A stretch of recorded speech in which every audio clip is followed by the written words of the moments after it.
तो कैसे हैं आप लोग। स्वागत है आपका हमारे YouTube चैनल पर। तो आज हम INS विक्रमादित्य के बारे में पूरी जानकारी प्राप्त करेंगे। सोवियत यूनियन ने एक एयरक्राफ्ट कैरियर बनाया जिसका नाम था बाकू।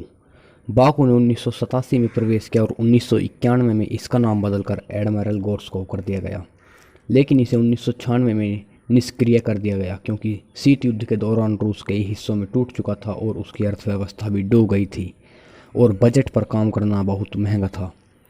इसने भारत का ध्यान आकर्षित किया क्योंकि उस समय भारत भी अपनी विमान क्षमताओं को विस्तार करने का रास्ता ढूंढ रहा था।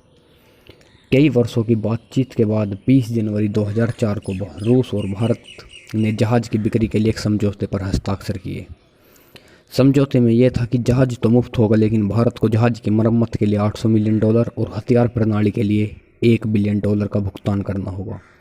लेकिन जुलाई 2008 में यह बताया गया कि रूस की कीमत में लगभग $2 बिलियन की वृद्धि करने की आवश्यकता है। लंबी बातचीत के बाद यह पता चला कि मॉस्को इस एयरक्राफ्ट कैरियर के लिए $2.9 बिलियन की मांग कर रहा था, जबकि दिल्ली यह चाहती थी कि कीमत $2.1 बिलियन हो। अंत में इसकी कीमत $2.35 बिलियन तय हुई तथा इसका नाम INS विक्रमादित्य रखा गया और यह 14 जून 2014 से सेवा में है। तो चलिए अब एक एक करके इसकी सारी स्पेसिफिकेशन के बारे में जानते हैं कि यह क्यों खास है।